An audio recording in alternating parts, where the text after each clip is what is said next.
Hello everyone, and welcome back to another episode of Speedrun Insider. My name is CJitsallGewd. Thank you so much for joining me this week. We have another great guest for you. I want to take a second to let everybody know that SpeedDocsthon 2021, or SDAT 2021, will be August 27th, 28th, 29th, and September 3rd, 4th, 5th, and 6th of 2021. Submissions are closed, but you'll be able to check out the show on those days. It will be a comfy 7 days, 12 hours a day, 12 to 14 hours a day, no overnights. Very comfortable. We're working hard to get that work done and that schedule released. For all the comings and goings going on with the marathon, you can go to speedrun.com/SDAT. That's SDAT 2021. You can look at all the runs that have been submitted, and when the schedule's out, the schedule will be linked on that page. It's going to be a great show. We're going to be raising money for all hands and hearts. I want to get to today's guest, who is, in my humble opinion, the person that makes Speed Docs work on a conceptual level. Is always the work that he does is always bringing us to the next level, and has been since we started. And without further ado, my guest for today is Squidbird. How you doing today, Squid? I'm doing pretty good. That was a very nice intro. Thank you. Hey, listen, I gotta say that, for those that you don't know, Squidbird does all the music for Speed Docs. Not all of the music, I'm sorry, the intro title sequence. Mm-hmm. That song. We've reused those songs, and some of them work really, really well, so we keep reusing them. And yeah, no, it's you've made the soundtrack of our hard work. It's been like, what, 3 years, right? Or Yeah. over 3 years. Yeah. So I'll tell you what I remember about the first video, and then you can tell me what you remember. Okay. So we were so CC had this idea. He wanted to make a video. This was before Speed Docs. This was like May. It was June of 2018. It was like the beginning of June. And he had said that he wanted to make a video talking about the history Pokemon Snap. That's right. It was 2018 because the 10th anniversary of the very first run was the end of the month. It was like June. I don't remember the date, but it was like June 18th or something. And he wanted to put a video out on that day. And so I said, okay, let's do it. And then it took us 5 days. It was pretty cool from start to finish. We got the video done. And we had this title sequence in the beginning. And I had thought to do that because, and it wasn't that long before you had made a beach remix and you'd put that on your SoundCloud. Mm-hmm. And then that song ended up being the very, very first like intro song that we ever used. And we got your permission to use that song. And then, 2 months later, Speed Docs was born. That video also does not have an original song. But I think all of the ones after that do. No, 100% also does not. You had made Pride of a King. And we had used that song. Right. Yeah, I remember y'all used Pride of a King for one of them. I wasn't sure if that was the first one or the 100% video. Yeah. Well, talk to me about how you started making music, and then we can link that up to like the beach remix. Sure. So I guess, like, not to make things like too long, I've been making music since I was like, I want to say 12 or 13. I've been like learning guitar and just sort of trying to make songs on my own using not only guitar but different sort of like programs like Fruity Loops. And whenever I had a Mac, I was using Logic and GarageBand. And then just over the course of many years, I kept experimenting. I've been in a band. I've been on tour before.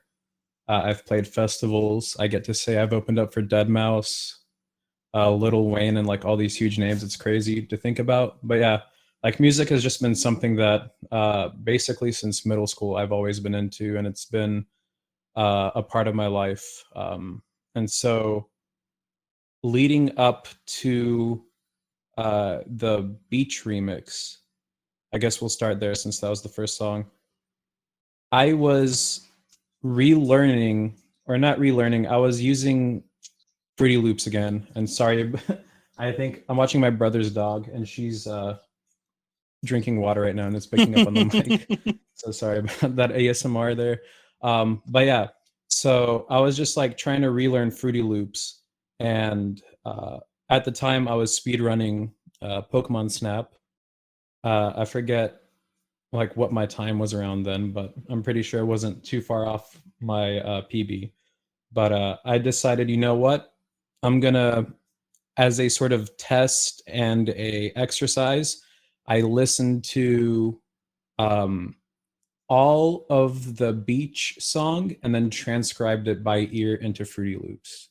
And then after I've done that, I started messing around with the drums a little bit. So it wasn't like a one-to-one recreation, but a lot of what was in that remix was just me sort of trying to exercise my musical muscles and like get better at, I guess what would be the word, notating what I hear. So that's kind of how like the Beach remix came out. I didn't really, think much of it at the time. It was just like, might as well do something. I want to practice transcription. That's the word I was looking for earlier. So yeah, that's how that song came about. And then I remember y'all asked me if y'all could use it for the first Snap video, and I said of course.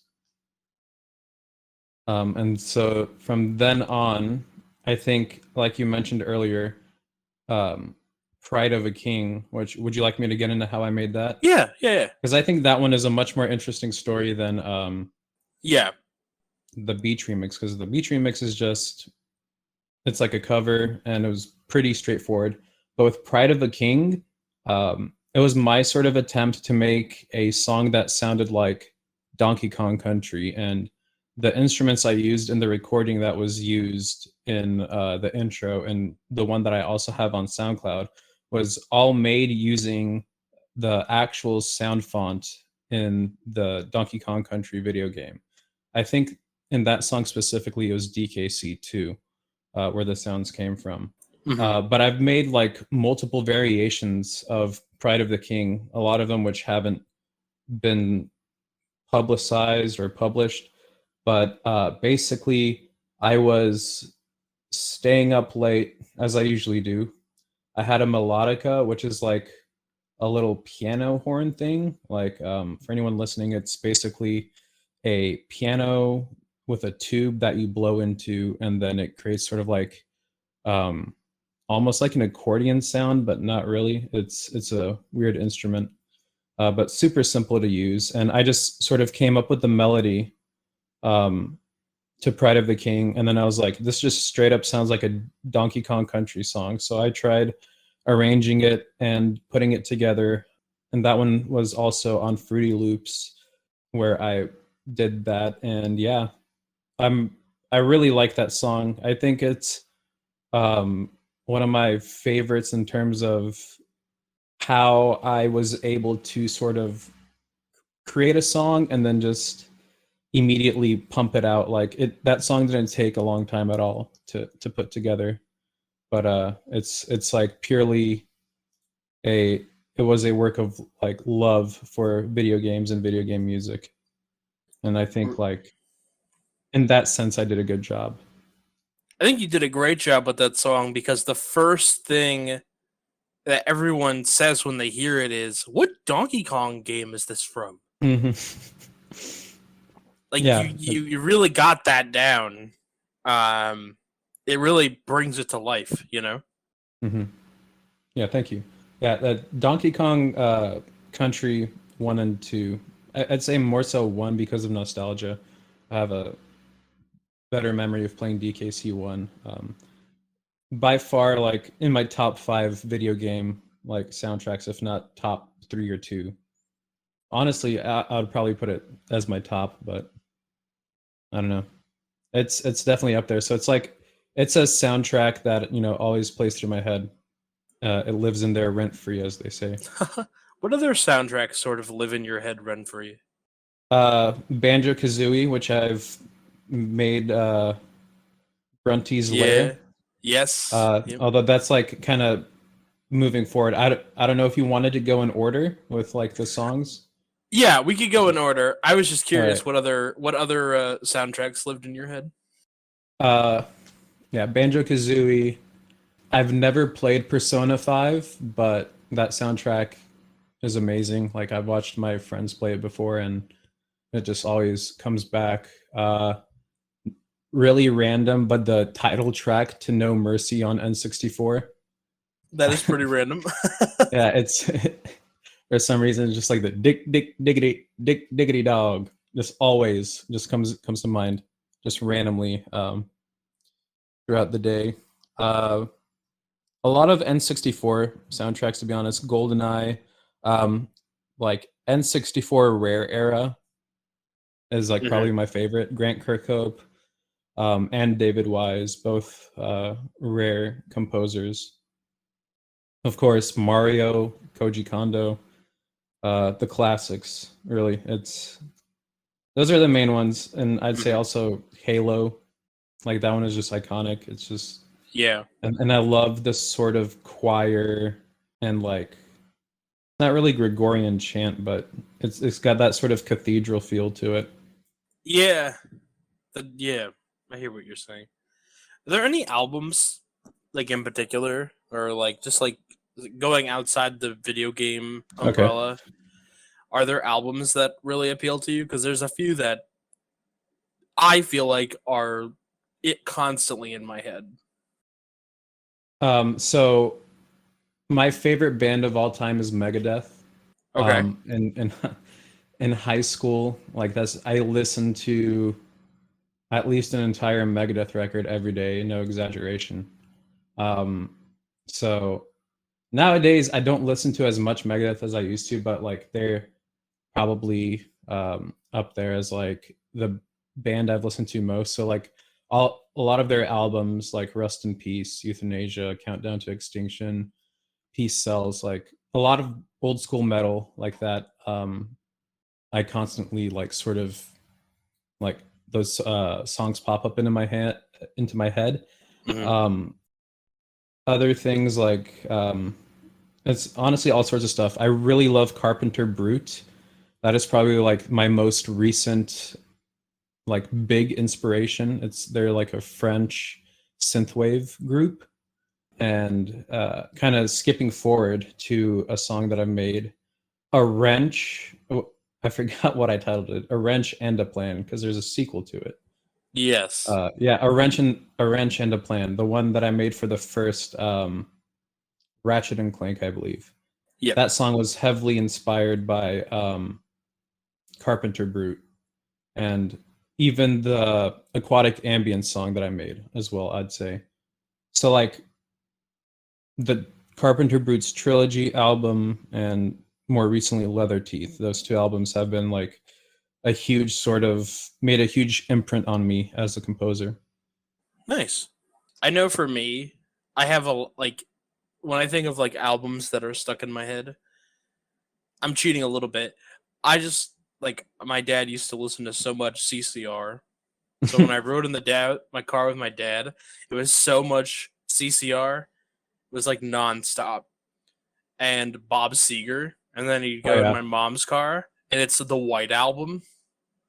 And my dad loved Bob Seger. Like I probably listened to old time rock and roll way too many times. Oh my god. Dude, Turn the Page hits different. Yeah. That one as well. I'm also a big Coheed fan. So Okay. I like Coheed. I like the good. newer Coheed. No World for Tomorrow is my favorite album. That's 07. My favorite one is it called Island? Color Before the Sun? Yeah, Color right? Before the Sun was Yeah, yeah, 15. yeah. Yeah, I like that album a Yeah. lot. CC doesn't like that one. Yeah, I love that album. Like, in fact, that was like the first like Coheed album that I really got into because my band, everyone loved Coheed, and I was like sort of the last one to the party with Coheed, and it was that album that sort of like got me hooked. And then from then on, I went like and listened to what's I don't remember the names, but I think it's their second album, In Keeping Secrets, right? Is Yeah, that and Keeping Secrets. yeah, yeah, yeah. That one, classic. Yeah, so but It's yeah, annoying I like because the their first uh-huh. album is the second stage Turbine Blade, and then their second album is In Keeping Secrets of Silent Earth 3. Yeah, they did like the whole out of order thing. I'm sure there's a good reason that someone will let me know, but I'm just telling you right now. It gets my goat. No, I really Yeah. like Color Before the Sun and Year of the Black Rainbow. They're kind of like a little different. They have like a different vibe, you know? Mhm. But they're not like I know that CC really likes the whole like, and I like it too. Not downplaying it. He likes the whole like ballad, like that 8 minute, angry, not angry, up tempo, Emotional, progressive metal storytelling ballad. You know, right? so like then you have something like Vaxis, which comes out, or like Vaxis Act 1, the Unheavenly Creatures, and he's like, "This is my shit." I'm like, "Yeah, I get you." I didn't like that one as much, but Yeah, like I like progressive stuff and a lot, but for some reason I really like Color Before the Sun and just like the sort of in my sort of brain it's just like more simple in a good way. Like it's very put together, and even though I think it's their first album that wasn't like a complete concept album, right? Because everything else before that was just yeah, like had a huge concept behind it, but this one was just like a bunch of singles, it was which very radio hitty. yeah, and which is crazy for me because I'm not that kind of person who's like, what are the the radio hits? But for Right. some reason that album just does it for me. Hits all the right buttons. I want to mention this before we keep going, but I got a new car recently, Uh-huh. and a part of my car is that I got 3 months of free Sirius XM radio. I don't know if I'm going to Right. keep it or not, but I'm like listening to all the channels, and they have a metal station, which we don't have up here on the FM dial. So I'm like, okay, Mhm. this is, and then I'm like, okay, my appreciation for metal is a little thinner than I would probably care to admit. Um, like I'm cool once as long as we're doing the mainline stuff. Yeah. But then once we get to like Anthrax and we're like we're off like the singles, I'm like, nah, but I can't. This is I'm going to the grocery store. This is not grocery store. Oh This no, is not for getting the sure. milk music. No. But my favorite station is Pop 2K, which is the radio pop hits from the 2000s. So like I'm like Mary J. Blige, like Ja Rule, Nelly Furtado, uh, and like Christina Aguilera, Britney Spears, Yeah. NSYNC and Backstreet Boys. And I'm like, oh my god, this is everything I listened to on the radio for 10 years. And so I finally hit this point in my life where I'm like, oh, this is like when the people are all like, oh, I'm listening to music, whatever. I'm like, okay, yeah, it's the 60s station. It's cool for a little while. It's like, no, bud, this is my 60s station, Yeah. right? It's the fucking new pop 2K. So that's been my experience the last week. But I want to peel back to the going through the videos. Hmm. So then we did the Minish Cap, which was cool because Quo had That written. Go ahead. I was gonna say that was the first time I think I made a song for a video. Yes, that was the first time. Quo had written that script, so we were able to get it done like really fast, right? Hmm. And the way he had written the script, we had to put the credits at the end, which we never did. Right? And so Yeah. it's one of my favorite songs that I felt like got buried because I don't even know if we played in the beginning, did we? No. It No. was at the end. Yeah. That's like the sleeper hit for me because I'm like Cloud Top remix is or no, is this Cloud Top That remix was or Minish Field? It was Minish Field, which is basically just the regular Zelda theme. Right. So talk to me about that one. So that one, it was the first time I was making a song for Speed Docs. So I went with the very, conservative route of just covering a song. And I did it in Fruity Loops. I just sort of like put together like an 8-bit sort of remix. Not really 8-bit. It was like synths and then like super powerful drums. And in my opinion, it was a pretty generic cover by me. It was good. But looking back, especially compared to everything else that I've made since, it's definitely one of the more like simple, generic, like almost like safe covers. And like I'm surprised to hear that that's one of your sleeper favorites, because to me, I'm always I tend to be a harsh critic of my own material.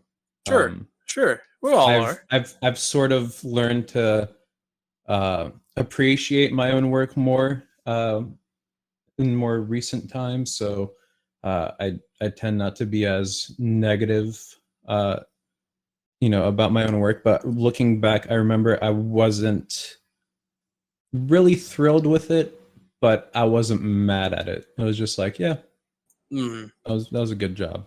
So I'm surprised to hear that you enjoyed it that much. But that goes to show just like how, like I might not like something that I make, but other people love it. And that happens with all sorts of stuff. It always surprises me.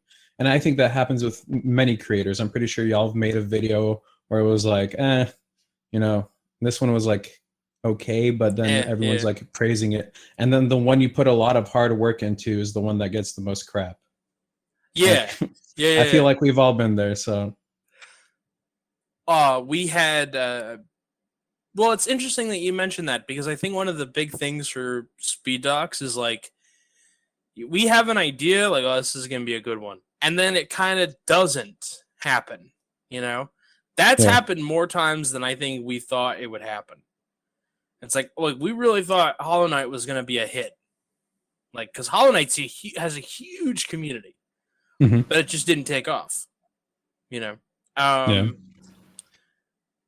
I like that song because it's complete. I totally get not being able to go back and like appreciate your work in that way. I can't go back and watch old videos. Like I do sometimes if we're doing something special, but I really don't. I can't. I have a hard time doing it. Like I only ever see my work for what it could have been. Right. I wonder if it's the same for you. I always see my work as like I could have done this better, or now that I have time away from it, I want to go back and like primp and prod at it a little bit more. I mean, I definitely have, thoughts with music that I make, even some of the songs that I've made for y'all, where it's like, wow, if I just went back and just like did one simple thing or like re-recorded this or done something there, like, yeah, I get that all the time, but I also just sort of try not to overthink things. And lately it's been I've gotten a lot better at it, but in the past, especially with some of the older songs that I've made for y'all, like I would definitely sometimes put too much thought into one like particular super specific area and then be like, nah, I shouldn't have done that. But it was too late and I released it, and I was like, it's not, you know, it's not the end of the world, it's not bad, but I definitely would have changed it and stuff. But I think it's easier also with me because music versus video, right? Like two different mediums. Like to with my music, I usually re-listen to it in the car, right? Because I'm already doing something. I don't have to like really use my eyes to like focus on the music. It like songs are like 3 to 5 minutes, right?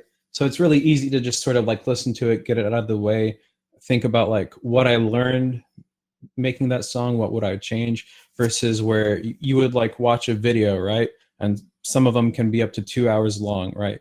So that's a huge time investment, and you also need to focus on it visually, not just hearing it. So I feel as far as music goes, like it's a lot easier for me to go back and like sort of examine and analyze what I made and what I would have changed versus like a video, for example, where I would have to not only listen but watch and just I feel like invest more time into analyzing. Yeah, I get behind that. Yeah. The next video is going back. I remember how much conversation that you and I have. We didn't talk a whole bunch, but like I'm the one I think that reaches out about this music like 90% of the time. And for Thug, it was weird because Thug has no real Thug has. I mean, Tony Hawk games have, you know, they have like punk and R&B songs. That's their soundtrack, Yeah. right? So I was like, how do we get around this? And I had like, I think I sent you like some like, I was thinking like some like slow hip hop. I was thinking I was like maybe I was listening to like a lot of like Biggie at the time, and I was like maybe something like that. And then you came up with Change, which is the song for Thug, and talk to me about how that's a different process than the other videos, right? Because the rest were either original creations or like straight covers, right, with a little variance in between. But talk to me how like what's different about making Change versus making the other songs. So Change was the first time I made an original song for a video, right? So what I try to do is, you know, capture the essence of how I perceive the game or whatever, because I've played Tony Hawk's Underground when I was a kid, so I was familiar with it. And you know, I also have I love hip hop and rap, like because that's mostly the music I listened to when I was in elementary school. So I have like a soft spot and sort of a natural sort of gravitation towards that kind of sound as well sometimes. And with Thug, I wanted to make a original song. I definitely remember like agreeing with the sort of hip hop direction. But yeah, so yeah, I'm remembering now. I basically that was the first song I also made in Ableton, which is another DAW, because up until then I was using basically just Fruity Loops. But Change was also the first time I was using Ableton, and I was kind of learning the program. So, and I also got my MIDI keyboard, and I was messing with like the pitch bend on it, and so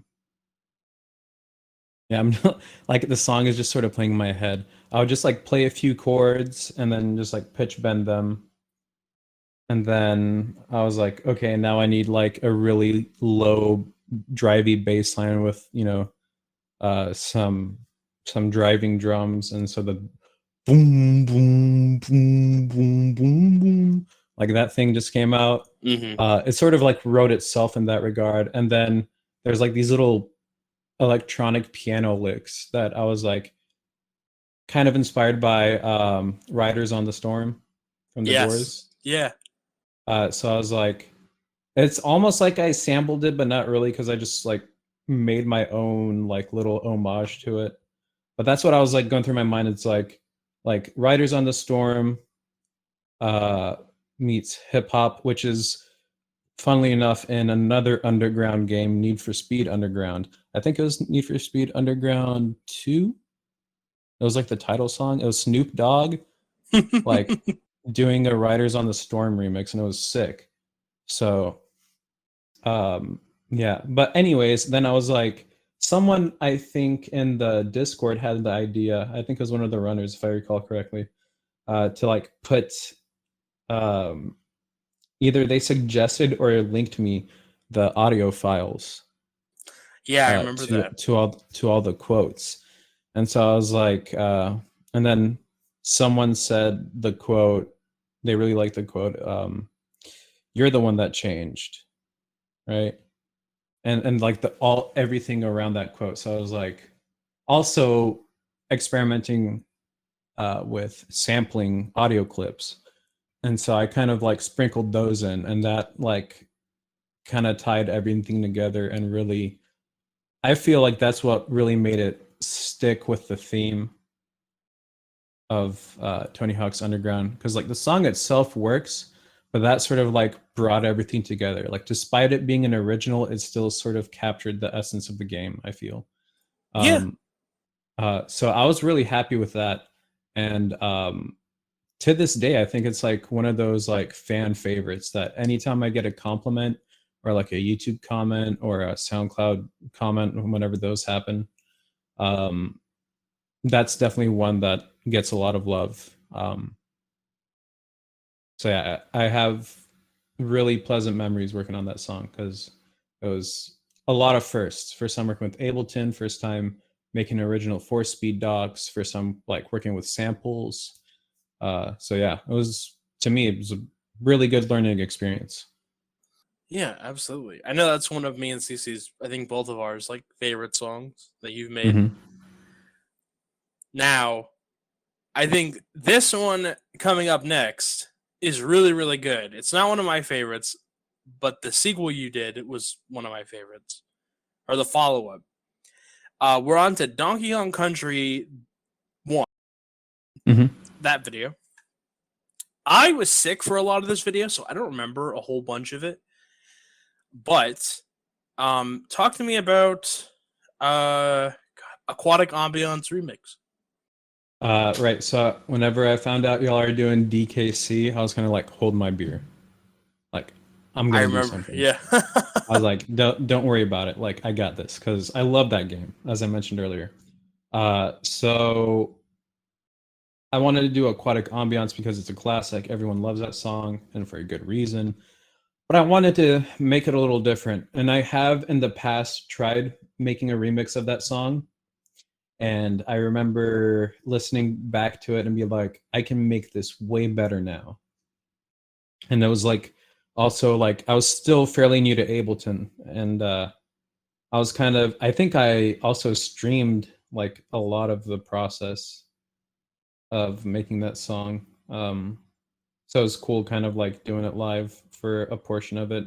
But yeah, I was kind of like, let's make it a little synth wavy, electronic, a little dancey, but still, capture the vibe. And yeah, that one, like, as far as I can remember, it came out pretty smoothly. Like, looking back, there are a lot of things I would change about it, specifically in regards to my knowledge of how Ableton works and just overall music production.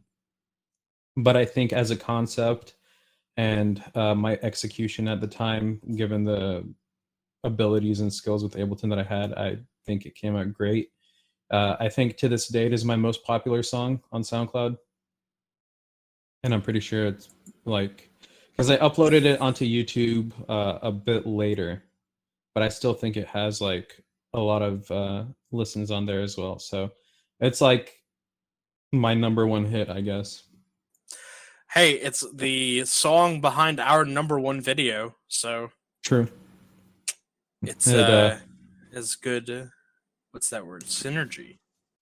indeed. By the time that this episode comes out, it'll probably be a little under 200,000 views, which is nuts for us. That is nuts. Yeah. The Snap Redux, we ended up using Beach Remix. So Mhm. if you heard us talk about Beach Remix earlier, that is the song in that. We redid that video because the old one was on CC's channel, and we just wanted to update it with the new history. Which brings us to probably the most influence that I've had over, well, I'll say the most, and there's one time later I had input. This is the Okay, most I know where this influence I is ever going. had on the project, where I asked you to get a kazoo for Uh-huh. Kirby Air Ride hot dogs. Yeah. So, when I got that request, y'all were doing hot dog category, and then also y'all were making the video for it's all stages, right? It's all Is what tracks. Yeah. all tracks, right, right. Uh, so I was planning on doing Frozen Hillside or I was working on Frozen Hillside for the all tracks video, but then I was told to make a kazoo song. So I remember I was working at a music shop at the time teaching guitar, and I was buying a kazoo, and they're like, "Why are you buying this?" I was like, "Oh, I have a song commission where the guy literally told me to get a kazoo. He's like, "Really?" I'm like, "Yeah." So uh, I, it was funny, but yeah. So, and then actually, I have Sushi here with me right now, the dog. I was trying to record the kazoo at my brother's house because I was house watching, and she kept barking during my takes. And at one point, she just like sort of gave up and accepted that, there's going to be some kazoo, and I got like a few repeats of the melody to Frozen Hillside, and I sort of just like put a trap beat on it, or like my attempt at a trap beat, which if I recall, it's also your idea. Like it was like kazoo trap beat Kirby song. Okay, so that's how that came out. And then I guess we can sort of lead into Frozen Hillside, Yes. which I think I mentioned this earlier in like a few months ago or last year. I don't remember. Time is weird, but it's one of the, if not the longest I've spent on a song. That one. That one. So I found the sheet music for Frozen Hillside, and I attempted learning all of it on piano. And I am by no means like a piano player. I'm a guitar player, but I do dabble in piano. I know how to read sheet music, not very well, but I sort of similar to how uh, with the Pokemon Snap Beach remix, I was kind of using it as a way to exercise my ability to transpose music or play what I hear. With Frozen Hillside, I was sort of practicing my reading ability, and so all of that song I played on keys. Everything you hear was played on keys with a bit of quantization. There is one little part where I didn't play on keys. It was like the arpeggiated part, or like the really fast part, and one of the things. But other than that, everything was hand played. So it was really cool in that sense. Also, I was experimenting with like layering certain synths.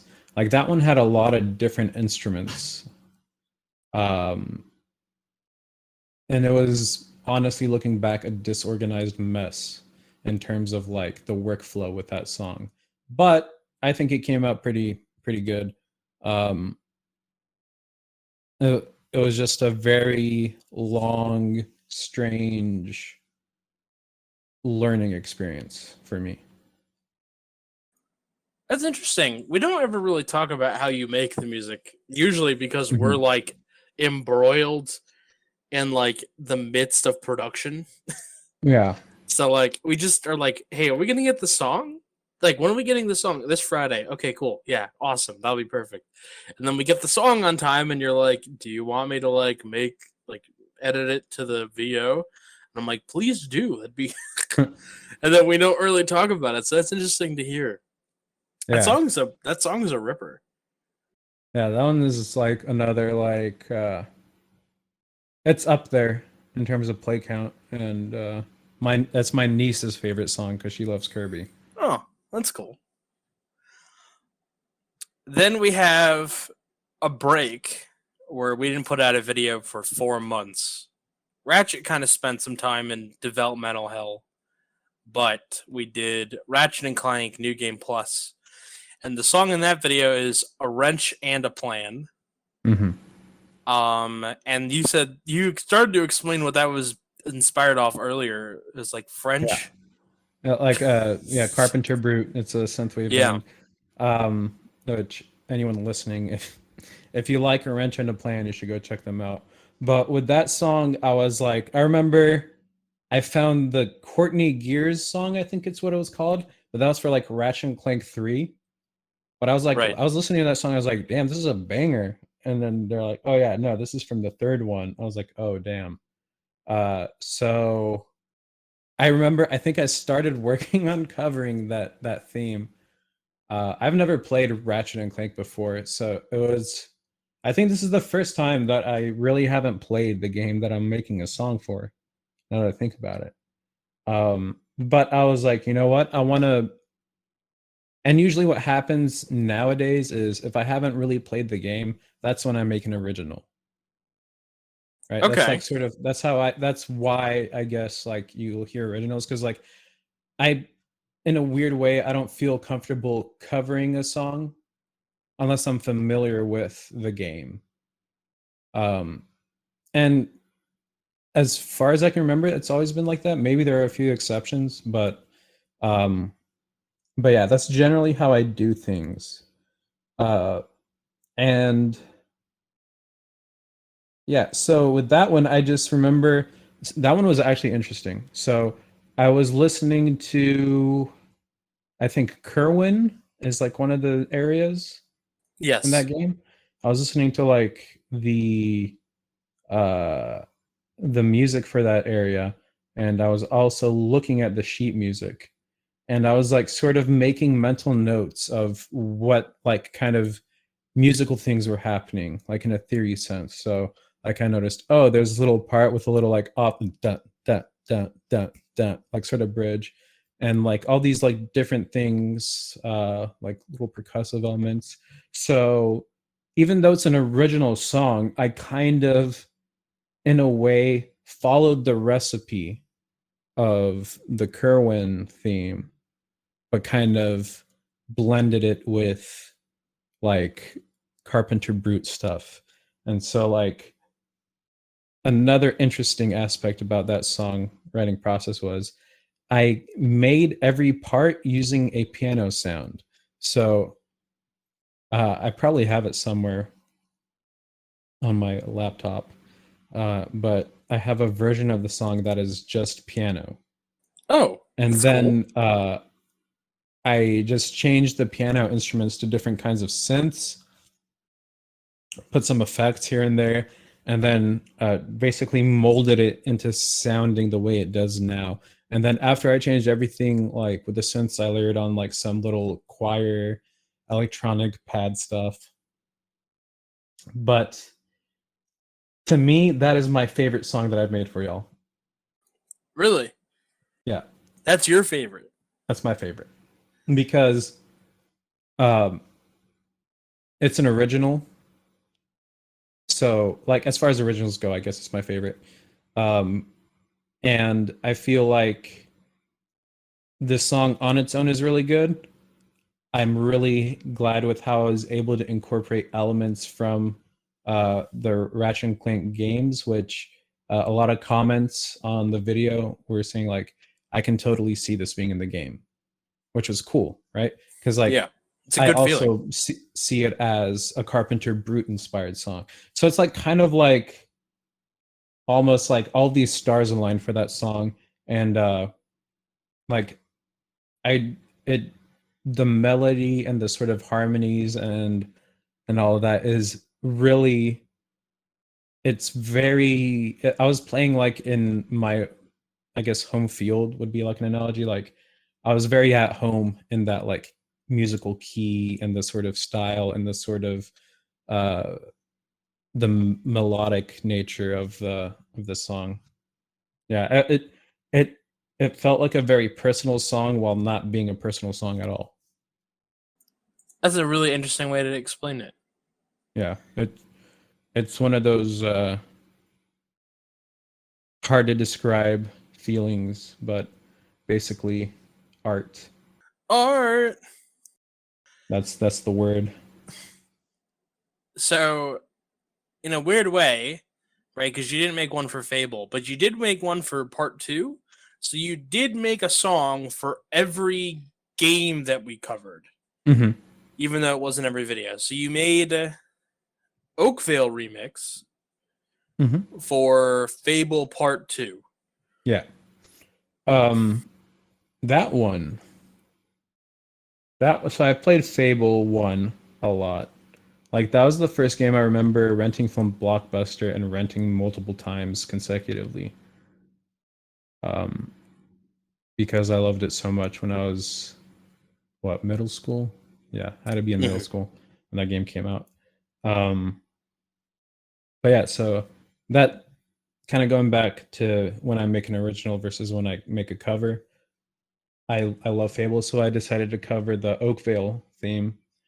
That one I was struggling with a lot. I remember I had one version of the song where I scrapped completely and then started from scratch.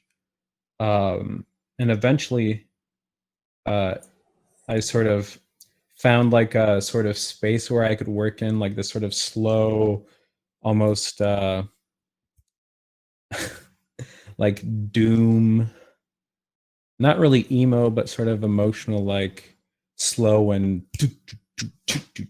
like waltzy kind of thing. Electronic. Yeah, that one was, it was weird, but I liked the vibe. That one is definitely like, I felt like the vibe carried the song. It does have a waltzy vibe to it. I just listened to it. That's pretty interesting. I never noticed that before. Yeah, that one. I remember I was looking at the sheet music for that song, and that song has a lot of elements to it, and I had to basically cut it in half, and so I just kind of rearranged the first half of the song, uh, and like I think I just doubled it, basically, doubled the length of the first half because like that song goes in a lot of directions, and I didn't want to like overdo it because also whenever I make these songs, so this is also sort of a general thing. I tend to take into account like that the song is gonna start off with like narration over it, and then welcome to Speed Docs, and it just like, you know, It's got to hits. ramp up. Yeah. It comes in, right? Um yeah, so I try to take into account that into like every song. I forgot why I brought it up now specifically though with Fable. um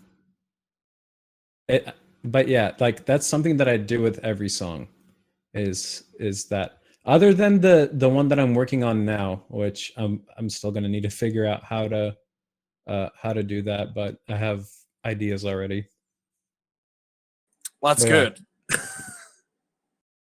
Yeah, I feel like, the new one, it's gonna be good. That's all I'm gonna say. I'm doing something new. I don't want to spoil it, but I'm super excited. Anyways, I'm jumping ahead. I'm excited for that. Maybe we'll do Ratchet and Clank 3 one day. Sorry, I would just remember this. You had mentioned the Britney Gears song. Yeah. It's like maybe we'll do Ratchet and Clank 3 one day, and you'll get to cover that song after all. Yeah, and you know what? I'll break my rule. Oh, you will? I'll cover that song. It's that good, huh? Instead of I remember I was jamming. I was like, damn. I listened to it like probably 10 times that night before I found out I'm not going to be covering it. So I was kind of like, oh crap, where do I go now? The next video, you won't see it if you're looking at the list of videos we've made, but it was the Banjo Kazooie video. And the thing I remember about this was I love banjo. I had no idea what song you were gonna do. I Me think neither. I asked you because this one was weird because you also made like a little extra thing for me, like a loop. Yeah. And I had asked Oh you yeah, if you yeah. could make me that loop for Click Clock Wood Mhm. because like I was fiending for it. Like I really wanted that. I was like, Squid, I never tell you what to do. If you could make this, I'd be so excited. And so I think, yeah, we got that loop and then the intro song, which you played on your guitar. You did both Yeah. on the guitar, which was a first. Yeah, so um I am not too familiar with recording guitar and stuff, and like arranging it with electronic elements, but for some reason I decided for Banjo Kazooie, like one of the soundtracks that, like I mentioned earlier, I love. I was like, you know what, I'm gonna try to like kind of go heavy with this one. So I sort of figured out the parts on guitar. I wanted it to be like epic, almost symphonic metal in a way, but with electronic elements.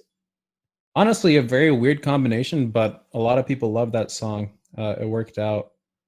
And there are a lot of things I like about that song, and a lot of things that I wish I spent more time on, as far as like production goes. But I think overall, it was a great song and a great learning experience. Didn't Grant Kirkhope retweet that song for you? Yeah, yeah, that was awesome. That was, I was, I was just like, hey, at Grant Kirkhope, I made a cover of Granty's Lair. It was retweeted as like epic cover, and I was like freaking out for a while because Grant Kirkhope is like one of my favorites, if not my favorite video game composer. But yeah, I remember I was trying to figure out what song I was gonna do, and for a while I was gonna do Spiral Mountain, but like it was coming out very cheesy, almost polka in a weird way. This song is like kind of polka in itself, like sounding. But I Yeah. was like, I remember I had to like stop. I was like, no, no, no, no. I gotta go somewhere else. So I ended up doing Grunty's Lair, learning it on guitar, and then just like putting it together. And yeah, that one was fun. It's in the story of how they made Banjo Kazooie, but they're like making the intro song and they're like, no, it needs more instruments. It's like, how many more instruments can it have? It's like, add more instruments. So, like, that first, like, the title screen song or whatever Hmm. has like a ton of instruments in it. Oh yeah, like the little sequence where they're going through the different instruments Yeah. as well. And it's Yeah. like, everyone's playing a different one. It's crazy. No, I really love that song. It's a goddamn shame that that video is not up, but Yeah. we The won't say song too much. is. The song is still up. It's a good song. Yeah. And then you did Hollow Knight. Hollow Hmm. Knight was a weird one where I didn't play Hollow Knight and I didn't know anything about it. I don't play most of the games that we cover, which is it shocks people to hear. Yeah. But I haven't played most of these games, and I think that the weird thing for me was that I had no idea what the music in that game was, what I imagined it sounded like, but it's not what I imagined it sounded like. Does that Right. make sense? Like, Yeah, because I haven't played the game either, and like that was a game I haven't played, haven't really listened to the soundtrack, so I was like, okay, I was already going into it with like, I'm probably gonna make an original. Let me have a listen, and there was like a lot of strings. There was a lot of like orchestral strings that I wasn't expecting. I remember. yeah. And then, so we get hollowed out of that, which, so one of the things that I think you and I we've never coordinated this. I can almost guarantee, but we've never coordinated this. I have to take the song and then come up with an idea for the intro, and usually I have to do that with like little to no time, Hmm. based on like how our turnaround works. Like I get the song and then we make the video. Right? We have an Right. idea of what it's going to sound like, but not too soon, right? Not like super far in advance. So I got the hollowed song, and I'm like, how the fuck am I gonna make an intro for this? Like, what am I like? What am I gonna do? Because I'm like, I have no idea how I'm gonna handle this. So, and it's very different than the actual in-game sound. Hmm. However, the best thing about hollowed is it works so well on every other video. It works super well. It's in the most videos because it just works.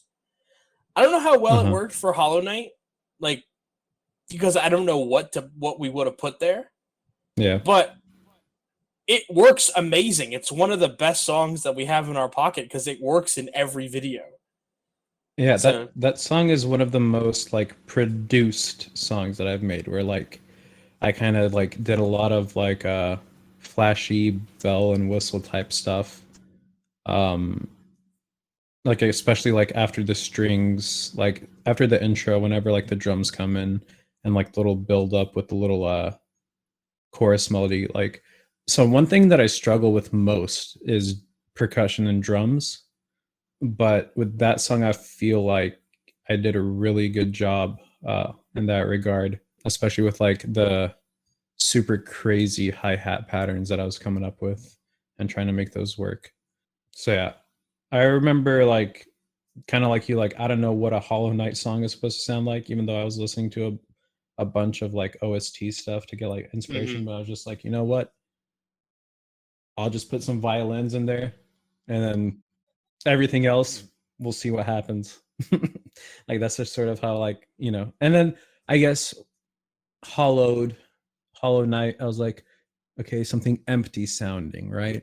Like something hollow. So I kind of like went with that theme, but I didn't Mhm. really take much from like gameplay or art style. I was just kind of like, eh, violins, emptiness. It's why it works in so many other videos. Because Yeah. once the Hollow Knight video comes out, I think it shows up in every video. Hmm. Like I sneak it in. It's very good. Like, all right, they got to go back to work kind of song, you know. Yeah.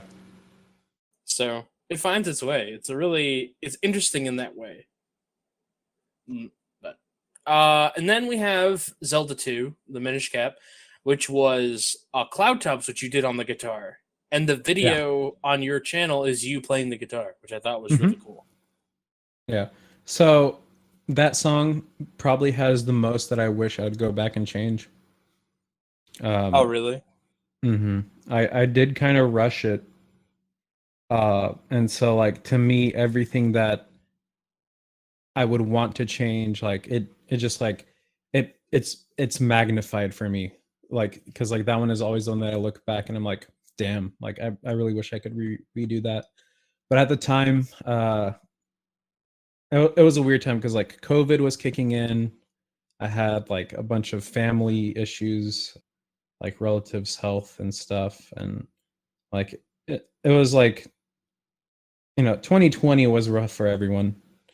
And like I was kind of feeling like the brunt of it at that point. So I am glad that I made something and that I challenged myself to do something new, like making that video, and kind of going more like rock metal sort of approach to making a song. Hmm. I just wish I would spend more time on it and polish it up a little bit more. Like, Okay. that's my one regret with that. Mm-hmm. It still kicks ass though. No, yeah. No, like I said, I'm happy with the way it came out. It's just like little details that like really like stick out to me, and I like the way that I arranged it on guitar, because with guitar, like anytime I've used guitar in a song, so basically this one and Banjo. banjo, I sort of figure everything out by ear and then like go from there. I don't really do sheet music with guitar. So I think I did a good job in arranging it and then like adding little intricacies and then also metallicizing it, like adding some really riffy parts.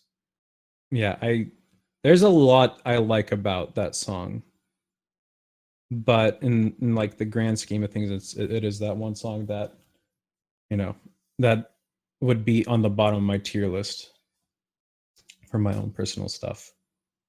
Awesome. This song, I think I basically told you what I wanted you to do. It's like the only other time, well, sort of. Like I said, I don't usually give Squid input because anything that he's gonna make, I'm gonna be happy with. Like really.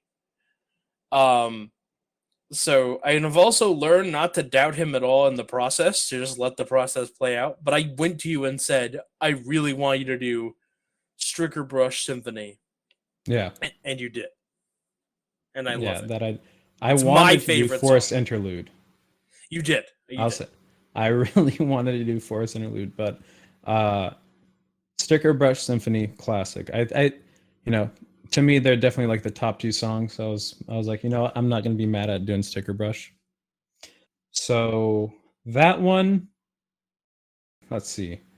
Yeah, so with Aquatic Ambience, I went and did sort of like a synth wave, kind of went off, kind of straight away from like what Aquatic Ambience actually sounds like. I feel like with this one, it's almost like an HD remix of Sticker Brush Symphony, like something that would maybe appear in like a Smash Bros game, right? Like just updated instrumentation and stuff. But I think that was the right move. And like I was able to put everything together pretty easily. Came together very smoothly. The melodies and stuff are all hand played. I don't think I even quantized it. Just like what you hear is what I played.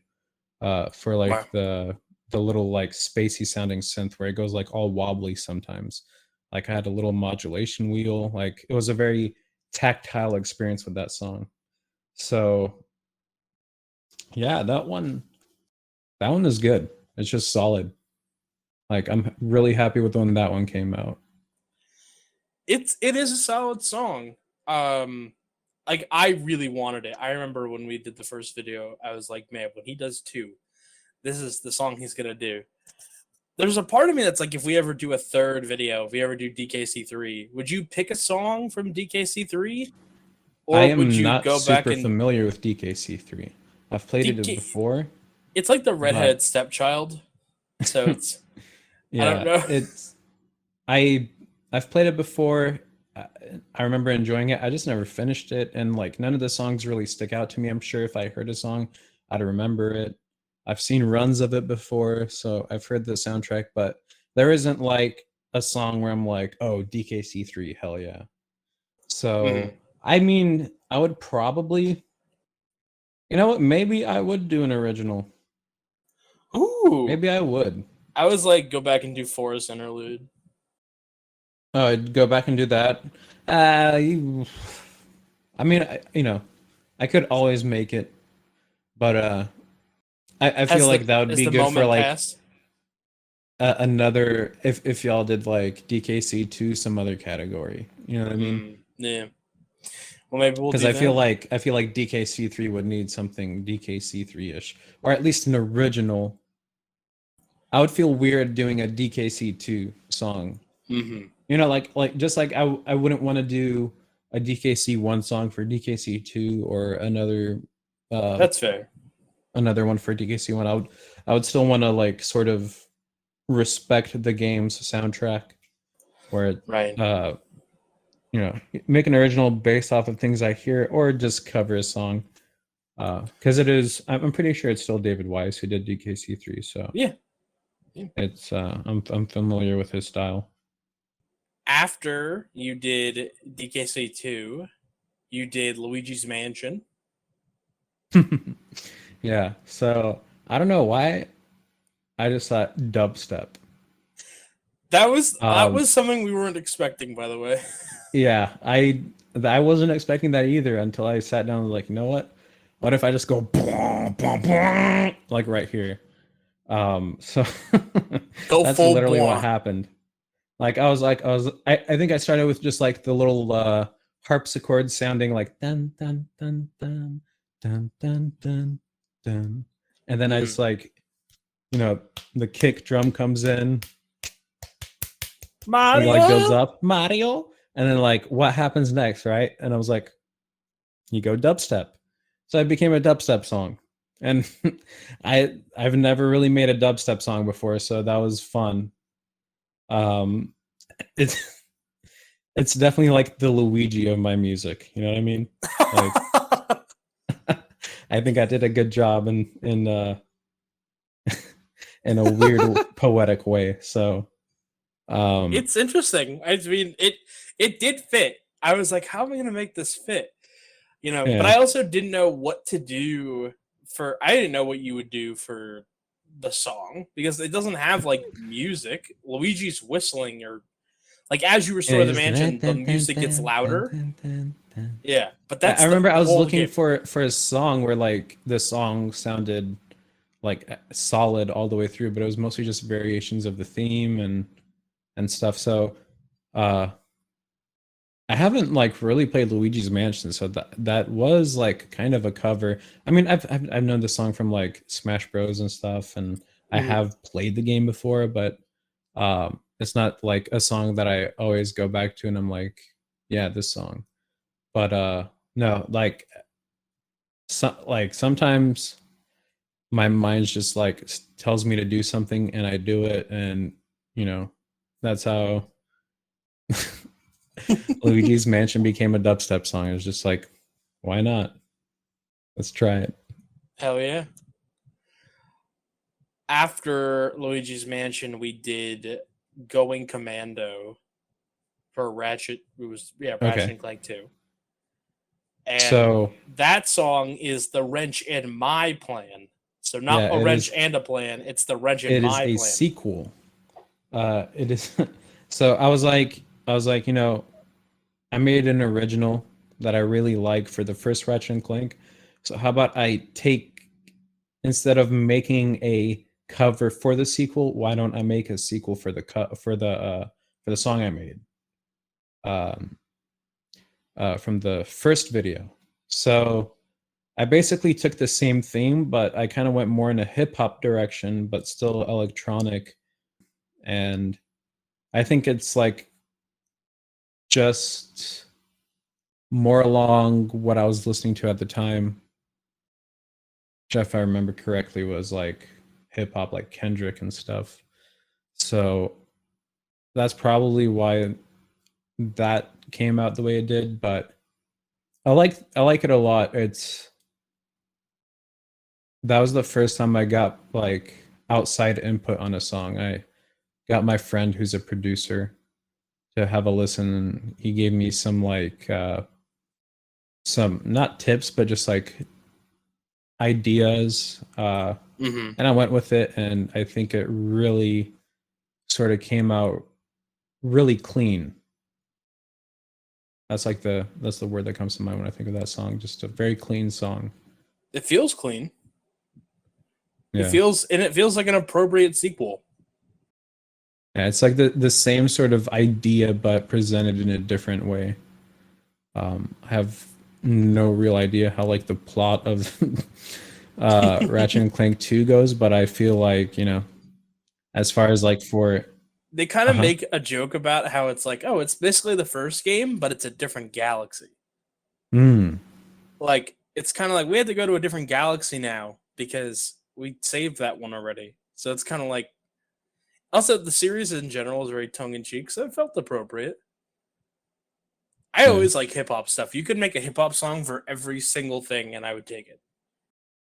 Yeah, I like what I've sort of learned is like, especially when making music for you guys, it's I either go like electronic, I either go hip hop, or somewhere in between. Sometimes I'll do like guitar stuff. But even then there's always like some electronic aspects to it. So It works, for that's sure. what you can kind of expect from me.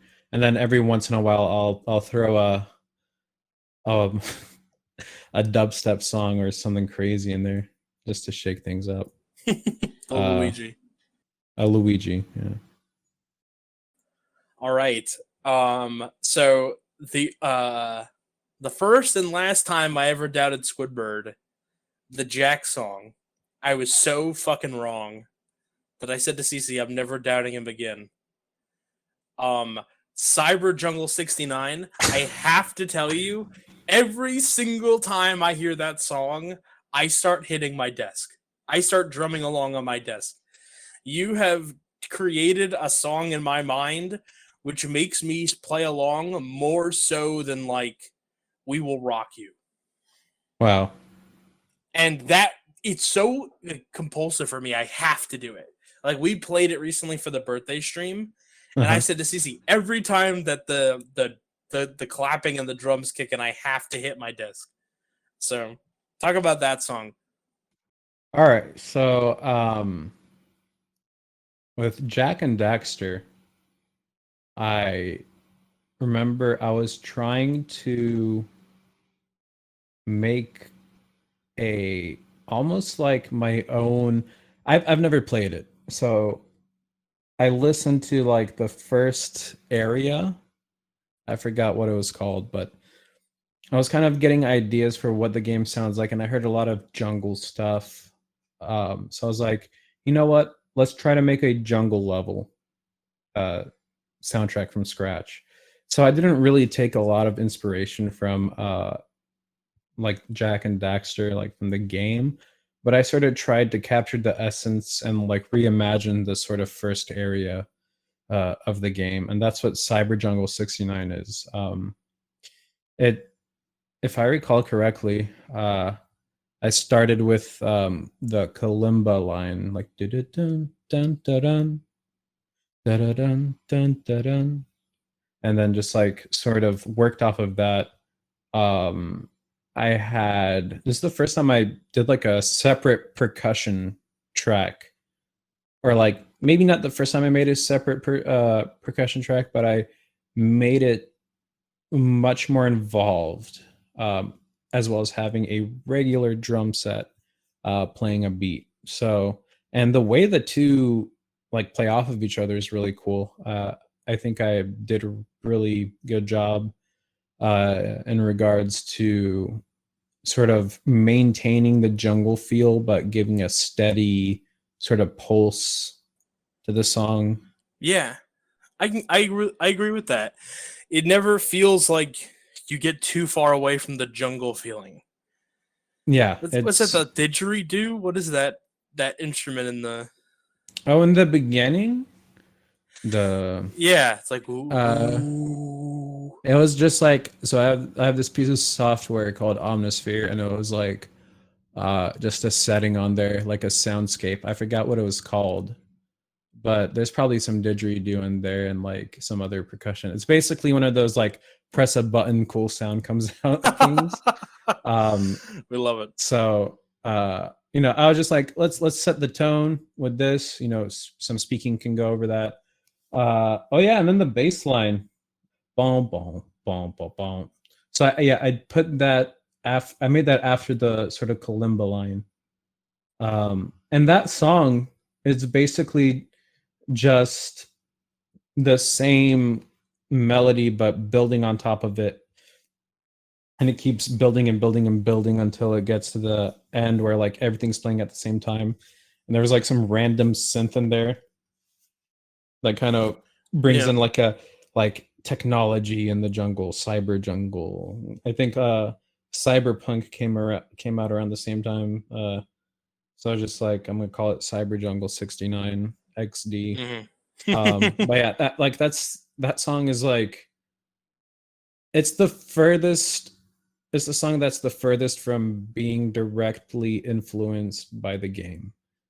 Like literally, like I mentioned earlier, the only influence from Jack and Daxter was, uh, I remember hearing like a jungle like thing. So I was like, all right, Right. let's make a jungle level song.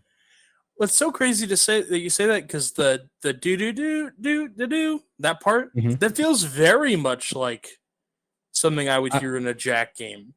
maybe I like, you know, kind of took the melody. I don't remember It like feels very exactly what I appropriate, did, regardless of but what you do. like But I the melody might have been like, inspired, but it's definitely like an original idea. hmm Because I remember just taking that da da da da da da, and then taking that da da dun dun dun dun, that pattern, and just hmm running with it. it was a great song for sure, and it worked so well for that video, which was Mhm. also our longest video. Oh yeah, Never again. yeah. Like I'm really happy with that song. Like to me, that song is like, if I were approached by like a game company and they're like, hey, can you make us a jungle level? That would be something like that. That's what you would make. That's pretty cool. Yeah. Like an example of something that I could make, I guess. Then the kazoo made a reappearance for April Fool's Day. Spider-Man 2, Yeah. Pizza Percent. I said, "Do you still have the kazoo?" And you were like, "Yeah." And I was like, "Yo, Spider-Man plus kazoo." And I remember, so the way that it works is I tell you what the next video is before we like tell anybody, so Yeah. you can start working on it. And so I was like, Spider-Man's next, and you said I thought it was Wind Waker, and I'm like, yeah, but it's an April Fool's thing. Hmm. So, so that's it's ended up being the joke, was like, oh, I'm gonna have him stop working on the Wind Waker song so he can make the kazoo pizza song. So Yeah. there we go. That I love that song. that I love both kazoo covers, by the way. yeah, that one was like, I think you wanted like just the Spider-Man song, right? But then I added like the pizza song. Yeah, It's an actual like piece, like from an opera, I think. But it's basically in like Spider-Man 2, for like when you go walk past the pizza like area. So yeah. yeah, I remember you telling me that, but yeah. I just kind of transitioned from Spider-Man into that. It was goofy. And then yeah, I remember I did like like almost like synth wavy like bass and drums, like dun dun dun dun dun. And it's just such an odd combination, but it's like April Fools, like let's just go full goof. So yeah, it's always fun making those. Yeah.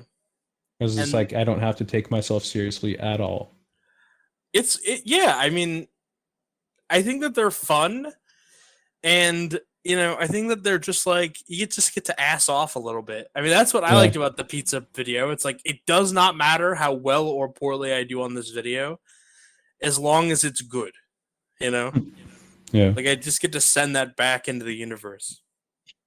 But it's there. it just exists now. Um, and then the last song that you made for us. Well, actually, no, because there's two extra songs that are not on this video list. The Wind Waker song, which is probably the newest one that people All will right, the have most heard. recent one. Hmm. Yeah. Uh,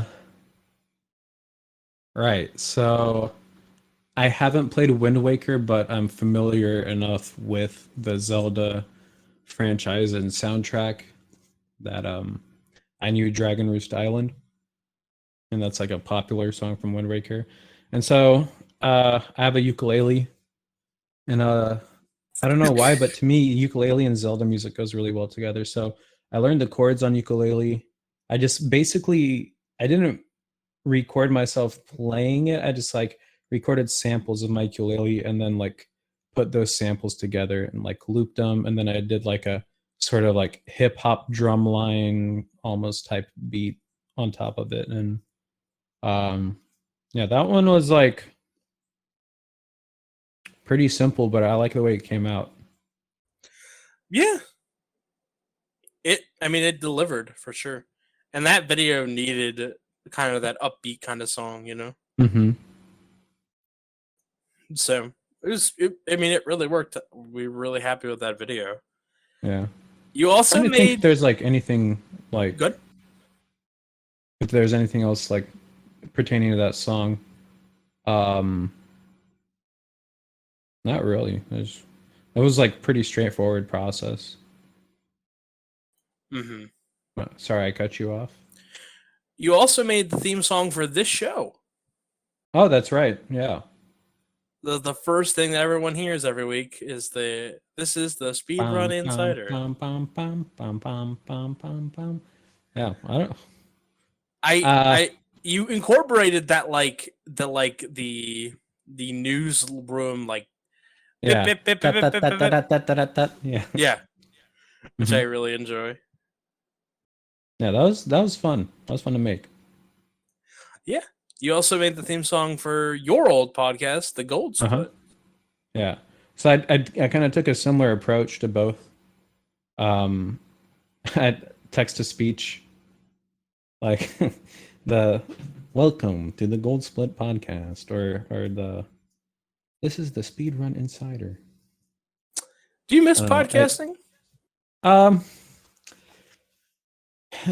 Sometimes, yeah. It's one of those things where it's something that I need to save energy for, because I'm not a big talker.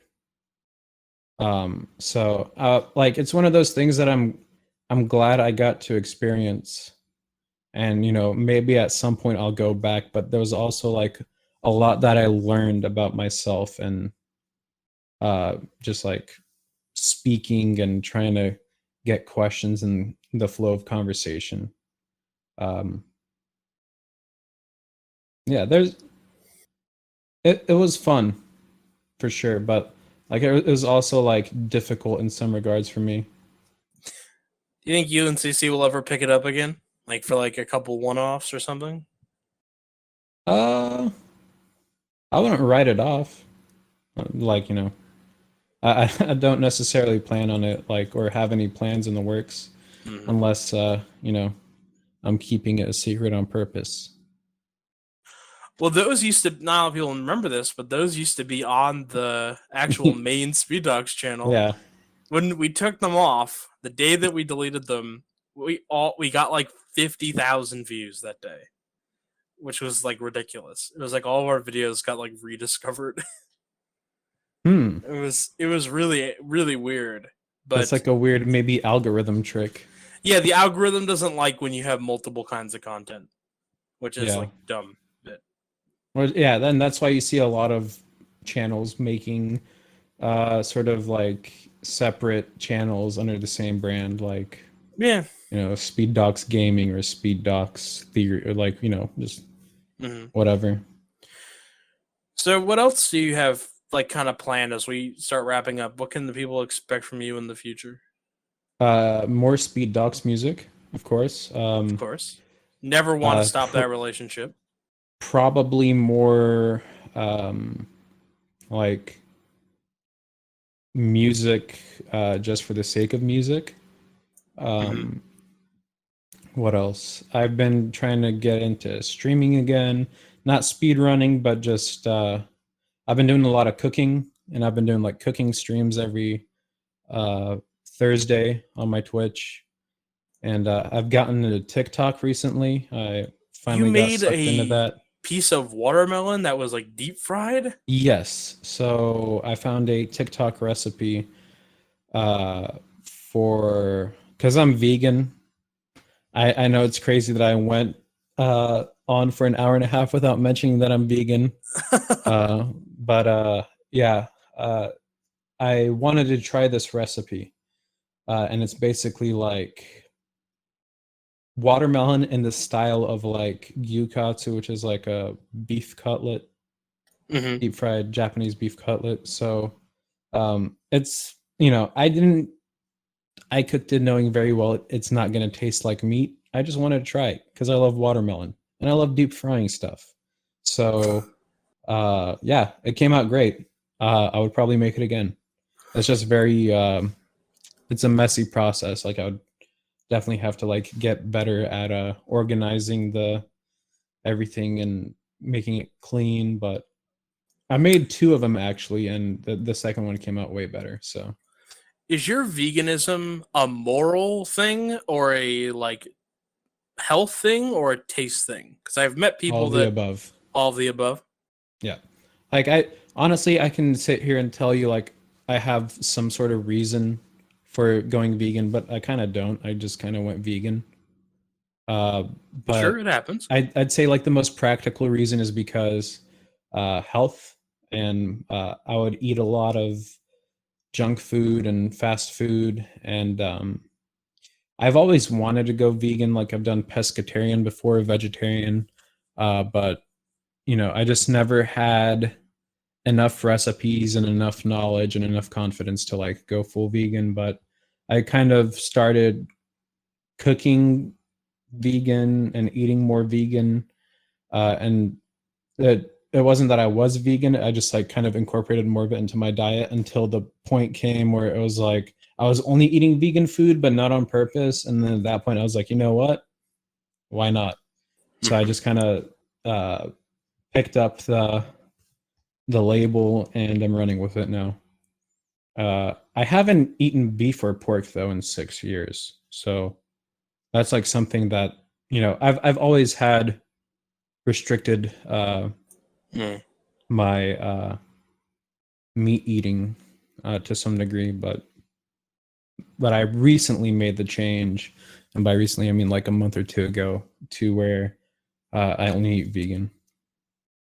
Well, that's good. Yeah. I'm happy for you. I always make fun of Shuli for being a vegetarian, not Uh because huh. I have a thing against vegetarians. I just think it's fun to pick on Shuli. No, and I love being the guy who's like, "Hey, did you know I'm vegan?" Like all the time because it pisses people off. Like I love it. So yeah. I think it's funny, and I'm sorry. I don't think it's funny that people will choose to be vegan or whatever. I call them. Yeah, I call her a Vegemon, yeah. and she's like, "No, I'm not That's a fine. Vegemon.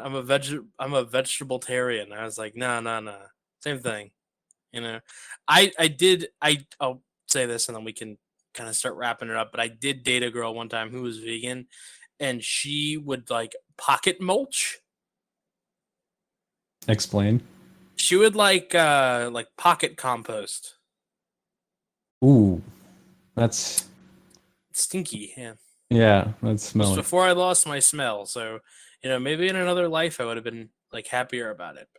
But it was not. I was not. So, yeah.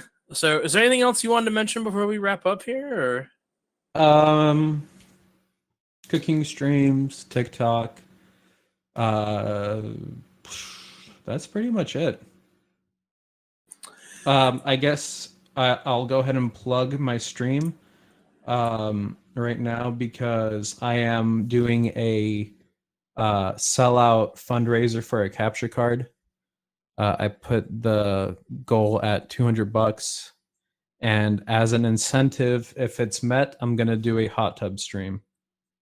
So if you ever or? wanted to see the guy who makes the speed dock music wearing swimming trunks in a hot tub, looking very uncomfortable and nervous and anxious, then Do you come have on a hot by. tub? My dad does.